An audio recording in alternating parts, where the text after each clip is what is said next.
So, Bismillahirrahmanirrahim. In this video, we are going to discuss the chapter number 13 of the Snell's neuroanatomy, that is about hypothalamus. First of all, you should know what is hypothalamus. So, this is your thalamus, which is a egg-shaped nucleus. Anterior to the thalamus, thalamus is located on both sides of this ventricle, that is the third ventricle. So, these are two thalamic nuclei, and just between them, this is the third ventricle. Now, inferior to this third ventricle and anterior to the thalamic nuclei, inferior to these two substances, we have another thing, which is this region which we call the hypothalamus. So today we are going to discuss it. So in this hypothalamus, one thing we need to know is that there is this portion which is the pituitary gland. So hypothalamus is actually very much related to the endocrine secretions of our body. So the hypothalamus, it is very small. It makes like 0.3% of the total brain, and it is a part of the central nervous system, especially important for endocrine system and to maintain body's homeostasis, because the homeostasis is maintained by the hormones that are coming from this endocrine system. Also, it is the center of the limbic system. The limbic system, that is the whole fornix, the hippocampus. So hypothalamus provides the center. So hypothalamus is actually placed in the center of the limbic system, and it has converging and diverging neuronal pathways that we will study. So now this hypothalamus is actually a mid area, and in this mid area it is going to receive certain impulses which are going to be neuronal impulses, and then as a result of it, it is going to produce some chemical signals from this pituitary gland. So it is going to integrate the nervous and the chemical inputs. Now this hypothalamus is actually a part of the diencephalon. As I told you in the previous video related to the thalamus, that this is your cerebral cortex, and in the cerebral cortex you have the corpus callosum or cingulate gyrus. So anything that is separated from this region, which is the telencephalon, by the corpus callosum, so anything that is inferior to it is known as the diencephalon. So this hypothalamus is part of this diencephalon, and it begins from the optic chiasma to the border of the mammillary bodies. Let me show that to you. So for example, this was your thalamus that was over here. So anterior to the thalamus, I told you this structure will be antero-inferior to the thalamus. So you can see this is the anterior portion of this hypothalamus, and anteriorly it begins at the level of optic chiasma. Just below it, this is the tuber cinerarium, which is actually a rounded shape opening in the floor of this hypothalamus, and this tuber cinerarium is forming this infundibulum, which is connecting it to the pituitary gland, and this posterior to the infundibulum we have this mammillary bodies. So this is the whole apparatus of the hypothalamus. It begins from optic chiasma, ends at the mammillary bodies, and it is just below the thalamus. It forms the floor and the inferior part of lateral walls of the third ventricle. For example, this is the third ventricle, so this hypothalamus is forming the floor as well as the lateral wall. For example, this is the third ventricle over here, so hypothalamus is inferior to it and it is forming the lateral walls. So third ventricle is enclosed like this, and it has inferiorly this hypothalamus, and also these lateral walls are also this hypothalamus. Anterior to the hypothalamus is an area for the functional reasons, and this area, because I told you anteriorly it was having this optic chiasma, so anteriorly it extends over this region and also has this preoptic area, which also has certain nuclei of the hypothalamus. Now posterior to the hypothalamus we have the tegmentum of the midbrain, that is the region of the superior and inferior colliculus. Let's go to the diagram.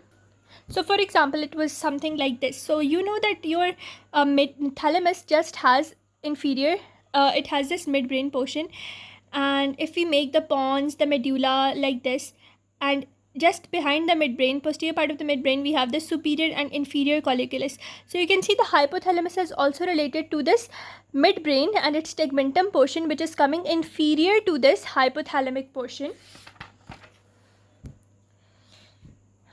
Caudally as well as inferiorly, you can see that the hypothalamus, the posterior portion of hypothalamus had this tegmentum of the brain, and anteriorly it has the optic chiasma and the preoptic area. lateral boundary of the hypothalamus is actually formed by internal capsule. So as I was telling you, consider this as our third ventricle, and then this is your hypothalamus, which is inferior and forming the lateral walls. But just lateral to the hypothalamus, this region which is actually showing my book right now, it is going to be the internal capsule. So this region, both of them, they are forming the lateral boundary of the hypothalamus, so they are the internal capsule.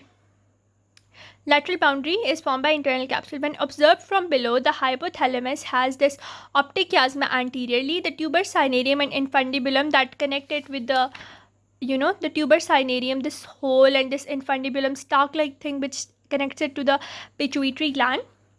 And posteriorly, it has this mammillary bodies. This small area of the brain, this 0.3% area that is known as the hypothalamus, we are going to study its nuclei now. Also, you need to know this hypothalamus is a part of the neuroendocrine system that integrates the functions of the nervous as well as the endocrine system. Also, it is an important part of the autonomic nervous system, that controls your fight and flight, rest, digest, etc. We will discuss both of these things in the functions. First of all, let's discuss the hypothalamic nuclei. You need to know that, as I told you, that for example, this is our hypothalamus. So hypothalamus has this region which is the preoptic area, which is actually this optic chiasma region, and then just inferior to this is the tuber cinereum, the infundibulum, and the pituitary gland. And just posteriorly, you can find these mammillary bodies. So the same schematic diagram that I've made over here, it can clearly be seen in this diagram.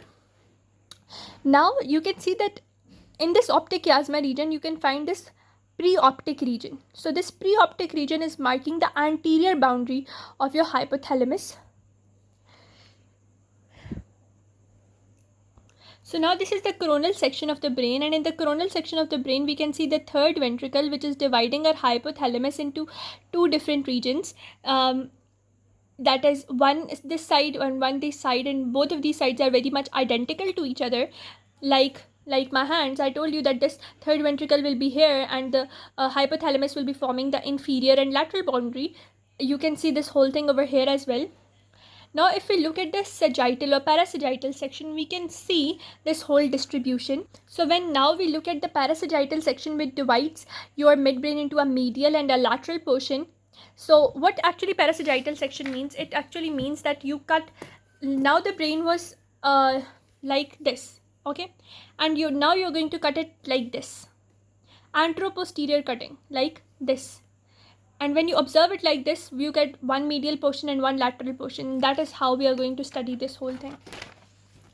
So now we have the medial and lateral portions due to this parasagittal sectioning. Lying within the planar columns of the fornix and the mammillothalamic tract.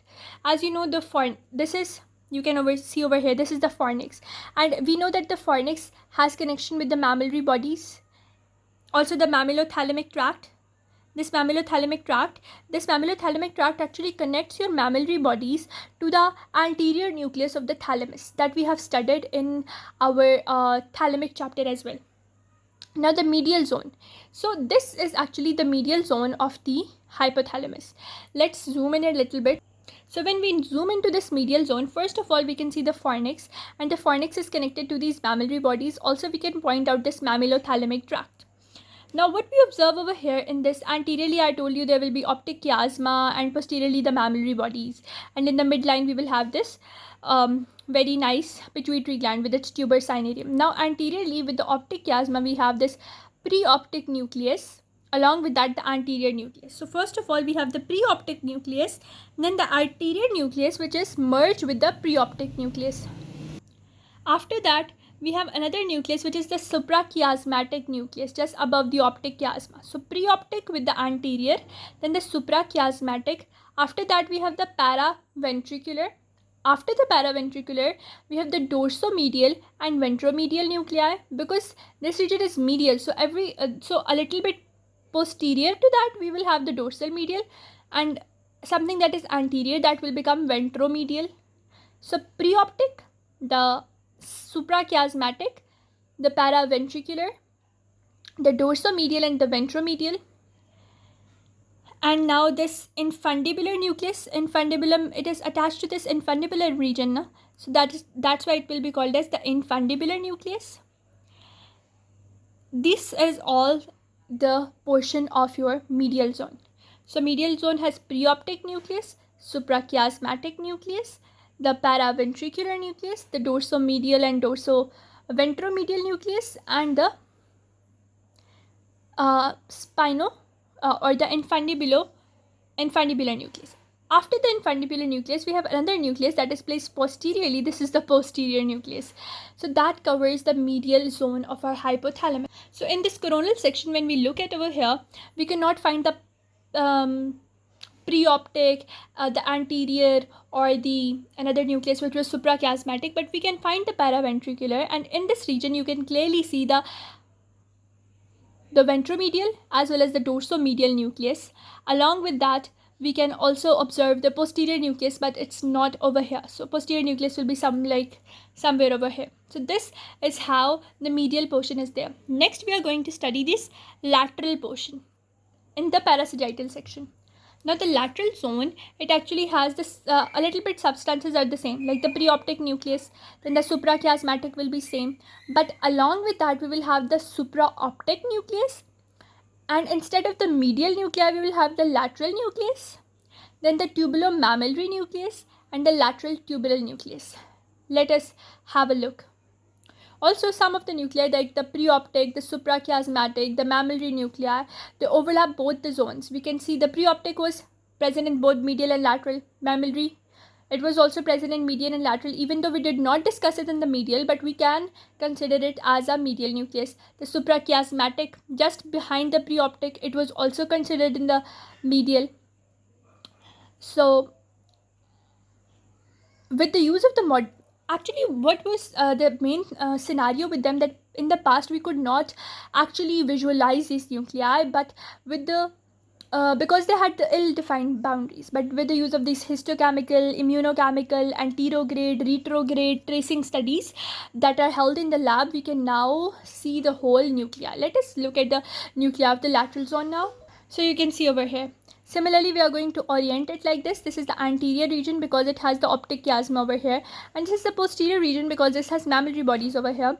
So now, first of all, it is going to have this preoptic nucleus. Apart from that, the suprachiasmatic, the two are very much same. Then this supraoptic nucleus above the optic nerve, most probably. Then the infundibular nucleus is not over here because it was present in the medial side. After that, we have the lateral nucleus, which is over here. Then we have the lateral tubular nucleus, and then the tubulomammillary nucleus. Firstly, the tubular nucleus will be there, then the tubulomammillary nucleus will be there because this tubulomammillary nucleus is connecting to your mammillary bodies. So the preoptic, suprachiasmatic, supraoptic, lateral, the lateral tuberal, and the tubulomammillary nucleus. Nothing is difficult in these two nuclei of the medial and lateral zone. These are the hypothalamic nuclei, and in the next portion of this video, the series, we are going to discuss the connections that these nuclei have. Also, we need to know that the fornix and the mammillothalamic tract, they were also continuous in both the regions. So this is the fornix having the connection with the mammillary bodies, and this is the mammillothalamic tract which is going to connect your thalamus, anterior nucleus of the thalamus, to this mammillary bodies. The mammillothalamic tract, as the name suggests, it begins from the mammillary bodies and relays the information to the thalamus, and it's a one-way tract only. Also, if we look at the inferior surface of the anterior cranial or the inferior surface of the anterior portion or the frontal lobe, we can find this region, which is actually the optic chiasma. Actually, it is the region where both the olfactory tracts are going to meet each other. So this is the optic chiasma. Chiasma means a meeting point, when we studied about chromosomes and we said the chiasmata was a point where the two chromosomes met. So this is the same meeting point, the chiasma, where the two optic tracts are going to meet each other. And it is present in the inferior surface of the brain, in the frontal lobe, inferior surface of the frontal lobe. So with this, now we are done. When in the next video we are going to discuss the connections.